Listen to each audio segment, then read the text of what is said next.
On Wednesday, a train carrying GOP members of Congress crashed into a garbage truck, killing one person, injuring a whole lot more.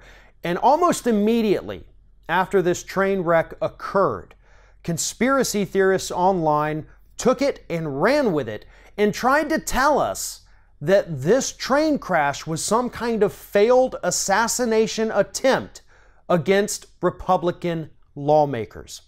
Fast Company pointed out that YouTube, if you went on there and you did a search for GOP train crash, the first video that came up was Alex Jones doing a live stream talking about the fact that this was obviously some sort of planned attack against Republicans. The other videos that followed that were conspiracies talking about a failed assassination attempt against Republicans. Let's get one thing straight here. Somebody died in that accident yesterday. Members of Congress were injured. Other people on board were injured. This is not a partisan issue. This is not a means of attack against a political party or anything like that. And it sure as hell wasn't a planned attack against United States lawmakers.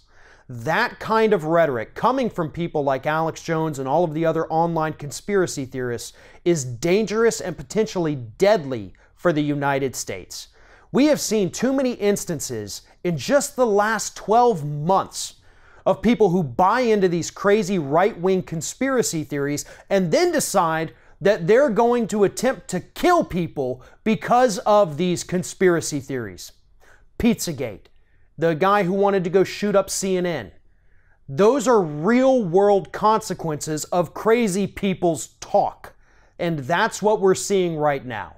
This was a tragic accident, and to be honest, it was an accident that, yes, it could have been avoided, and Republicans are partly to blame for why it even happened in the first place.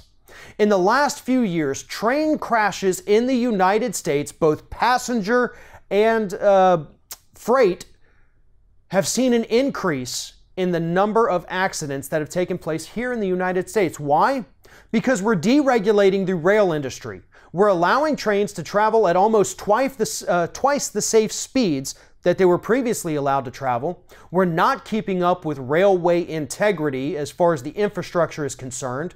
We have reduced regulations on how many hours these people can drive, how fast they can go, how much they can haul, how fast they can go around turns, things like that.